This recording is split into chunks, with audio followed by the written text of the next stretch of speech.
Hi guys! Ngayon ay pauwi na tayo at galing kami sa Batasan at ito na nga traffic. So ayan, nakakaantok. Antok na antok talaga kami.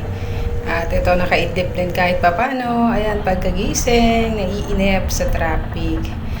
Ganyan talaga guys, laging traffic. At ito nga guys, grabe. Ang ganda po. Nadaanan ko lang. So ayan, daming pagpipilian na pang Christmas decor. Dahil Vermont na, alam naman natin, marami sa mga Pinoy ang mahilig po maglagay ng Christmas decor. So ayan, nandito ang daming pagpipilian.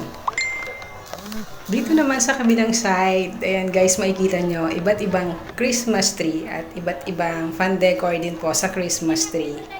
Ayan, daming kulay na pagpipilian. Kakatuwa.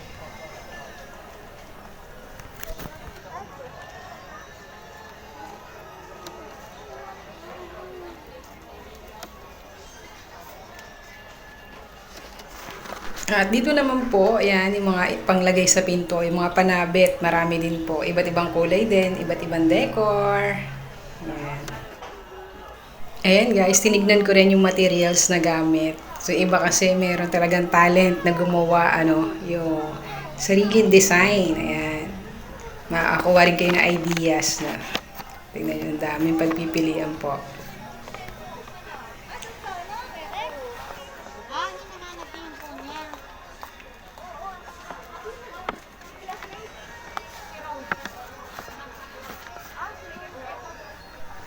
So, ayan guys, ikot-ikot lang tayo. Nakakatuwang tingnan yung mga fan decor. Nakakatuwa rin yung price. Siyempre, alam nyo na, pag mga ganyang kagaganda, ang gaganda rin po talaga ng price. So, ito yung Christmas tree, no? Iba't ibang sukat ng taas. So, ito naman yung mga panlagay sa upuan. Tapos, ito na nga, sinend ko sa anak ko yung video. At akala niya bibili ako. Mahal po. Kaya sabi ko, dumaan lang ako at tinignan ko. So yun, napakaganda po talaga guys.